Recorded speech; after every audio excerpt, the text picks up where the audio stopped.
In her book, Restoring Sanity, Practices to Awaken Generosity, Creativity, and Kindness in Ourselves and in Our Organizations, Margaret Wheatley defines sanity in response to a culture that has normalized greed, aggression, and life-destroying behaviors.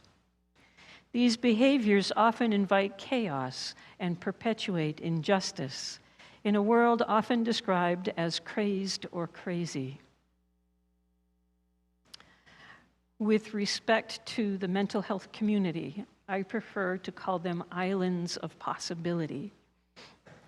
But call them what you will.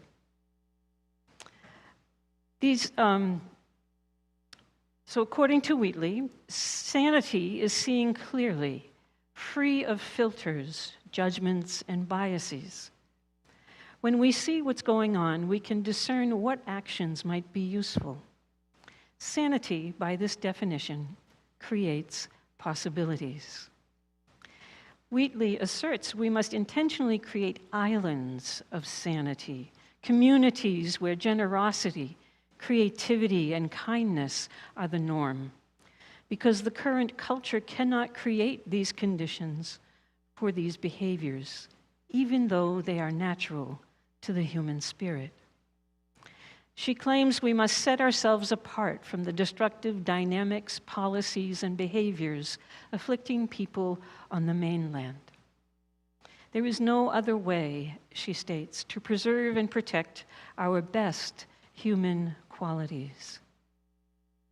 These islands, of course, are a metaphor for communities of resistance who refuse to engage in the dominant culture of greed, aggression, and oppression.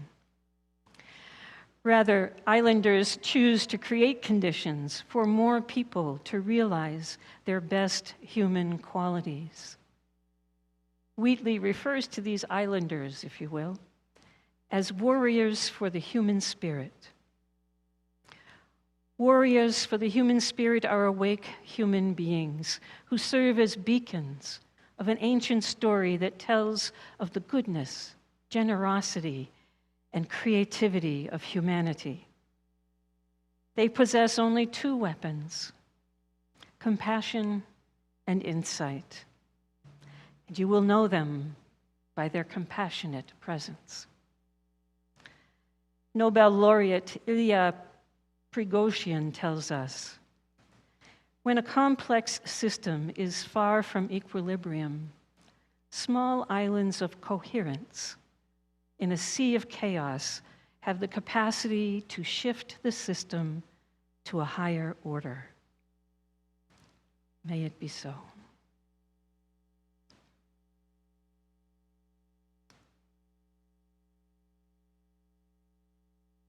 My mother was a stay-at-home mom, and my father went to work every day to provide our family's sole source of income. Now, in this household, each parent had their own domain. And if you recall, my father was a self-made man, so the basement was full of tools and tinkering possibilities. So my father's domain was in the basement, and my mother's domain was in the house. As soon as one offered suggestions to the other's domain, they were quickly reminded of their own territory. This worked well for the most part, until my dad retired, which put him in my mother's domain 24/7. Now, sociologist Ray Oldenburg would say neither of them had a third space. Oldenburg's third space theory divides life into three realms. The first space is home, where we live and build our personal lives. And home is characterized by privacy, solitude, and a sense of ownership. It provides stability, comfort, and personal identity. The second space is work or school, and is characterized by productivity and professional roles in an oftentimes structured environment. It provides economic stability and opportunities for career development.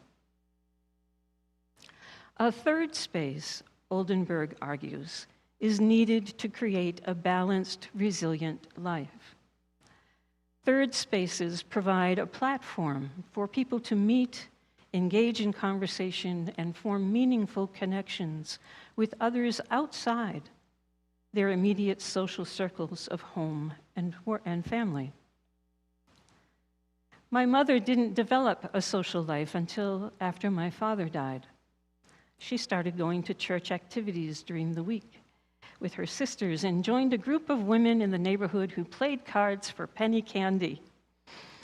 They had a ball, and it was lovely to see her thrive and live a vibrant life. Like many immigrant families, my parents were focused on earning a living, raising a family, and maintaining their cultural values. Third spaces promote social interaction and meaningful connection. They stimulate creativity and innovation by bringing together individuals from diverse backgrounds and fostering an exchange of ideas. They create a sense of belonging where people feel valued and accepted. Third spaces provide opportunities for personal growth through shared experiences, learning, and exposure to different perspectives. Third spaces often facilitate community gatherings and events that build stronger, more resilient communities. Some examples of third spaces include coffee shops like Starbucks that offer a cozy, inviting atmosphere for people to work, socialize, or unwind. Similarly, I often see many retirees socializing at Dunkin' Donuts over a morning cup of coffee.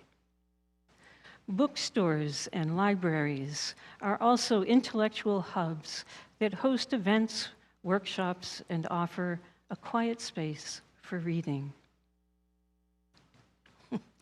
I remember being told during my first visit to the public library that I could only whisper until I came to the checkout desk with my books. Then I could use a normal voice. Well, just off the reception desk was a parlor, and I was quick to point out that this reference room, where retired white-collared professionals hung out in their tweed suits, smoking cigars and pretending to read the papers while conversing with each other. It was so weird to see men in suits at the library, because in our family, men only wore suits to weddings and funerals. So this was a mind-opening experience for me. Of course, I thought it was unfair that they were allowed to talk in normal voices, but that's okay. Parks provide a natural setting for people to enjoy the outdoors, exercise, engage in recreational activities, or marvel at the beauty of nature with strangers. Did you see that tree? It was fire red. And meet friends, meet the parents of other small children. Community centers, such as the Y here in Middleboro, or senior centers, offer activities and classes that bring people together of all ages and backgrounds with shared interests and learning experiences. Recreational centers like bowling alleys, gymnasiums, basketball, tennis, pickleball is a big hit these days, provide opportunities for social engagement and skill development. And not too long ago, shopping malls were the place for teenagers to meet friends and for elders to get exercise. I don't know if that's still true. Does anybody know? Is the mall still the in place, or is it virtual? Not anymore, yeah, see? Churches also provide inspiration on Sunday mornings, as well as workshops and social opportunities during the week. Homi K. Bhabha, professor of humanities at Harvard University, claims churches serve as islands of resistance, where marginalized individuals can negotiate, transform, and redefine the identities they have been given by the dominant culture.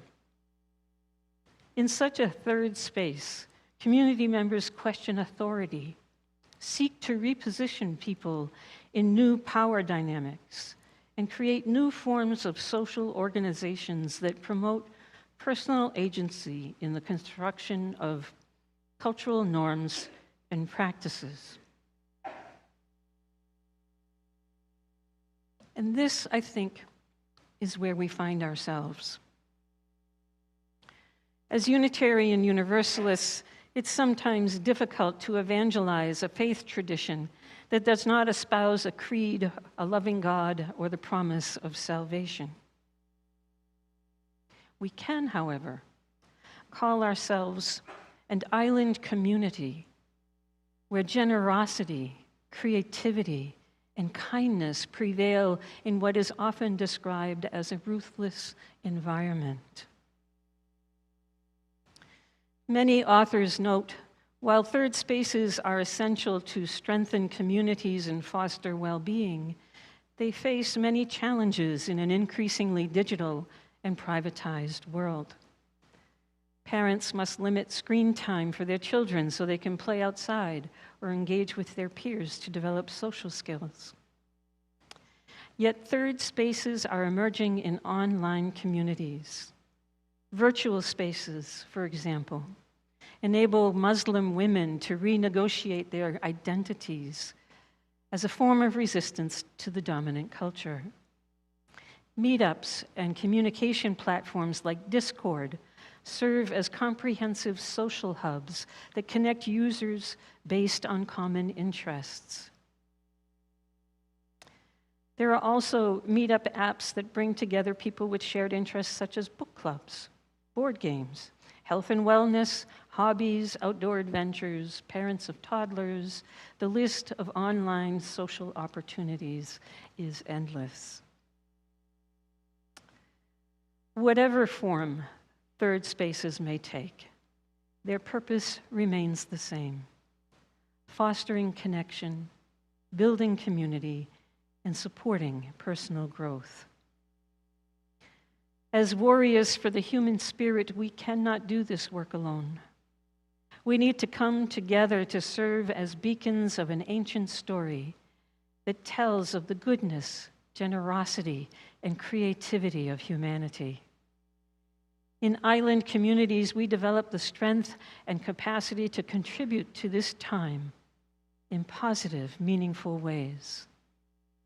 We work hard, struggle, stay together, figure things out, fail, succeed, learn, forgive, laugh, and persevere to preserve, protect, and perpetuate our finest human qualities: generosity, creativity, and kindness.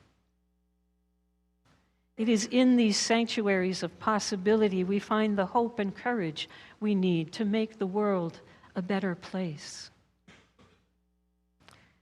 Wheatley reminds us, ours is not the task of fixing the entire world all at once, but of stretching out to mend that part of the world that is within our reach.